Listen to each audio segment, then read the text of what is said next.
At the very beginning of human history, long before cities, kings, or written words, there was a question no one could answer. What did the very first humans actually do all day? Not the myths, not the simplified textbook version, the real truth. Because hidden beneath survival stories and ancient bones lies something far more unsettling and far more fascinating. For thousands of years, humans lived without clocks, without schedules, without governments telling them when to wake, what to eat, or how to spend their time. And yet they survived, they evolved, they built the foundation of everything we are today. But how? What filled their days? What drove their decisions? And what were they really thinking when there was no civilization to guide them? To understand this, we have to go back, not hundreds of years, not even thousands, but tens of thousands of years to a world that would feel almost unrecognizable. A world before history, a world before order, a world where every single day was a gamble between survival and death. The sun rises slowly over a vast untouched landscape. There are no cities, no roads, no sound of machines, only wind, distant animal calls, and the quiet movement of small human groups scattered across the land. These are not yet farmers, not yet builders. They are something else entirely. They are hunter-gatherers, and their lives are far more complex than we've been led to believe, because the first humans were not constantly struggling in chaos, as many imagine. They were not running endlessly from danger every second. In fact, their days were often structured in ways that may surprise you. Everything was about balance, energy versus survival, risk versus reward, and time was their most valuable resource. A typical day did not begin with panic. It began with awareness. Before the group even moved, before anyone spoke loudly, there was a moment of stillness, listening, observing. The environment itself was the first signal, the direction of the wind, the sounds of animals. Even silence could mean danger. Because out here, information was survival, and every member of the group played a role. Some would prepare to hunt, others would gather food, roots, fruits, seeds. Some would stay behind, watching over the young, maintaining the temporary camp. This division of labor was not random. It was efficient, it was necessary, and it worked. But here's where the story becomes more interesting. They did not work all day. That's right. Contrary to popular belief, early humans often spent only a few hours each day securing food. The rest of their time was something else entirely. Rest, social bonding, tool-making, storytelling. And this changes everything we think we know. Because if survival only required a portion of their day, what did they do with the rest? This is where the mystery deepens. Because the first humans were not just surviving. They were living. They laughed. They formed deep emotional connections. They told stories around fires, stories that would eventually become myths, traditions, and the earliest forms of culture. But there was also a darker side, a side rarely discussed. Because survival came with a constant underlying tension. At any moment everything could change. A failed hunt, a sudden injury, an encounter with a predator, or even another group of humans. And when those moments came, they were brutal. Everything was about to change. The hunt itself was one of the most dangerous parts of their day. It was not just about chasing animals. It required planning, coordination, and patience. Sometimes, groups would track prey for hours, even days. And when the moment finally came, it was intense, fast, unpredictable. A single mistake could mean injury, or worse. And there were no hospitals, no second chances. If someone was seriously hurt, the entire group faced a difficult decision. Do they stay and risk everyone, or move on and leave someone behind? These were not easy choices. They were survival decisions, and they shaped the psychology of early humans in ways we are only beginning to understand. But not every day was filled with danger. In fact, many days were calm, almost peaceful. Groups would move slowly across landscapes, following seasonal patterns. They knew where to find food, when to travel, when to rest. This knowledge was passed down, generation after generation, not through writing, but through memory, through stories, through experience. And this created something powerful, a shared understanding of the world. But here's where another surprising truth emerges. Early humans were incredibly intelligent, not just in a physical sense, but socially. They understood cooperation, they understood fairness, and perhaps most importantly, they understood each other. Because in small groups, every relationship mattered. Conflict could not simply be ignored. It had to be resolved, or the group would fall apart. And in a world where survival depended on unity, that was not an option. But even in these moments of cooperation, tension always existed. Because humans, even then, were driven by emotion, jealousy, fear, ambition, and sometimes violence. But no one saw what came next. Because as time passed, something began to shift slowly, almost invisibly. The way humans spent their days began to change. New tools were developed, better strategies emerged, and with them came new possibilities. But also new problems. Because once humans started to gain more control over their environment, they also began to change it.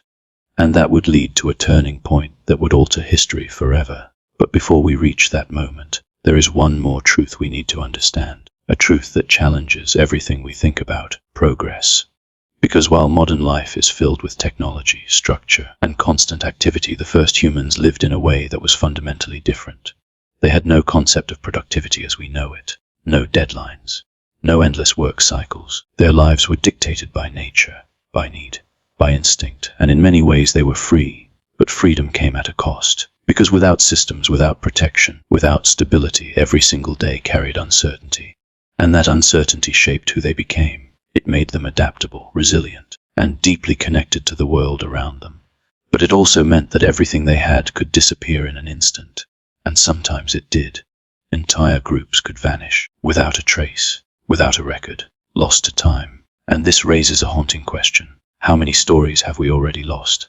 How many lives will never be remembered? Because the first humans did not leave behind written histories. They left behind fragments, tools, bones, art, clues. And from those clues we try to reconstruct their lives, their days, their choices, their struggles. But the full picture, it remains just out of reach. And maybe that's what makes it so compelling. Because the more we learn about them, the more we realize how much we still don't know, and how similar they might have been to us.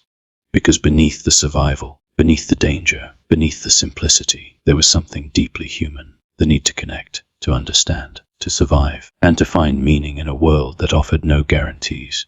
But everything was about to change. Because one day, somewhere in this vast prehistoric world, a decision was made, a small one, almost insignificant at the time. But it would begin a chain reaction that would transform everything. The way humans lived, the way they worked, the way they spent their days, and even the way they understood themselves. It was the beginning of something new. Something that would lead to villages, to cities, to civilizations, but also to conflict, inequality, and control. And as we move forward in the story, one thing becomes clear. The question is not just what the first humans did all day. The real question is, what did they lose when everything changed? That moment did not arrive with thunder or warning. It did not feel like the beginning of a new age. It felt ordinary. A small decision, made by people who had no idea they were about to change the future of humanity forever. Somewhere, in a quiet clearing near a riverbank, a group chose not to move on.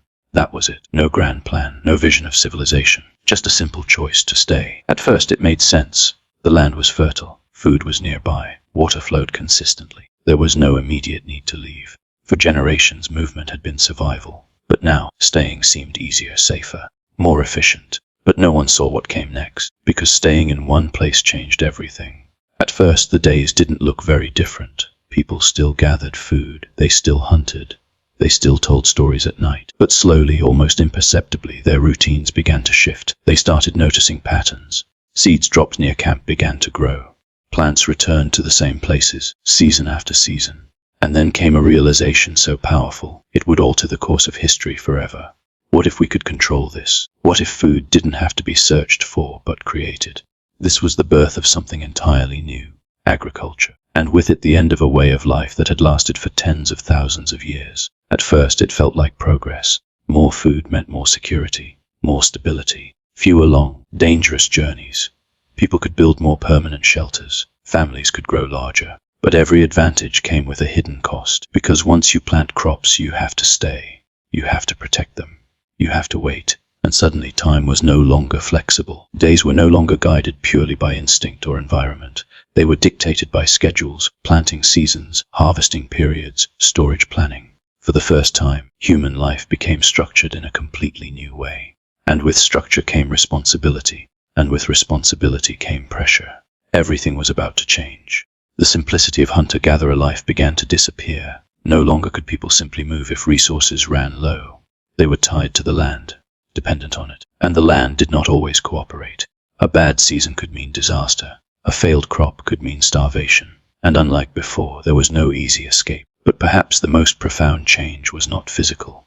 It was psychological. Because once humans began to produce more than they immediately needed, something new emerged. Surplus. And surplus changed human behavior in ways no one could have predicted. For the first time, people had something to store, something to protect, something to control. And where there is something to control, there will always be someone who wants more of it. Inequality was born, not instantly, not dramatically, but slowly, quietly. Some individuals began to accumulate more resources than others. Some gained influence, some gained power. And for the first time in human history, not everyone was equal, but no one saw how far this would go. Because with power came hierarchy. Leaders emerged, not just as guides or experienced hunters, but as figures of authority. Decisions were no longer always shared. Control became centralized, and with control came rules, and with rules came consequences. Human life was no longer just about survival. It was about position, status, and influence. But this transformation did not happen without tension, because humans had spent thousands of years living in small, cooperative groups. Equality was not just a concept, it was a necessity. And now, suddenly, that balance was being disrupted. Some adapted, others resisted, and conflict became inevitable. Because when resources can be owned, they can also be taken. And when they can be taken, they must be defended. Violence changed. Before, it was often immediate, personal, situational. Now it became organized, planned, strategic. Entire groups could clash over land, crops, or stored food. What had once been a shared environment was now divided. And once land is divided, boundaries must be enforced. And that leads to something humanity had never truly experienced before on this scale: war. But even as conflict increased, something else was happening. Something extraordinary. Because as humans settled, they began to build, not just shelters, but communities. Villages formed, then larger settlements. People specialized in different tasks. Some farmed, some crafted tools, some protected the group. And with specialization came innovation. Tools improved, techniques advanced, and slowly, step by step, humanity moved closer to what we now recognize as civilization.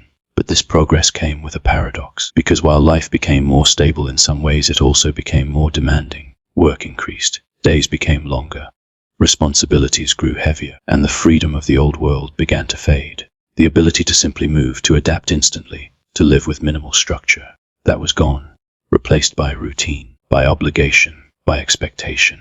And yet, there was no turning back, because once humans discovered how to control their environment, they could not forget it. But here's the question that lingers. Were they better off? It's a question historians and scientists still debate. Because while agriculture led to growth, innovation, and eventually modern society, it also introduced inequality, disease, conflict, and stress on a scale never seen before. Hunter-gatherers had less, but they may have had more time, more freedom, more balance. Farmers had more security, but also more pressure, more risk, more dependency. And this trade-off would define the rest of human history. Because every advancement would come with a cost. Every step forward would leave something behind, but no one realized this at the time. They were simply adapting, doing what humans have always done, trying to survive, trying to improve, trying to build a future even if they didn't fully understand what that future would become.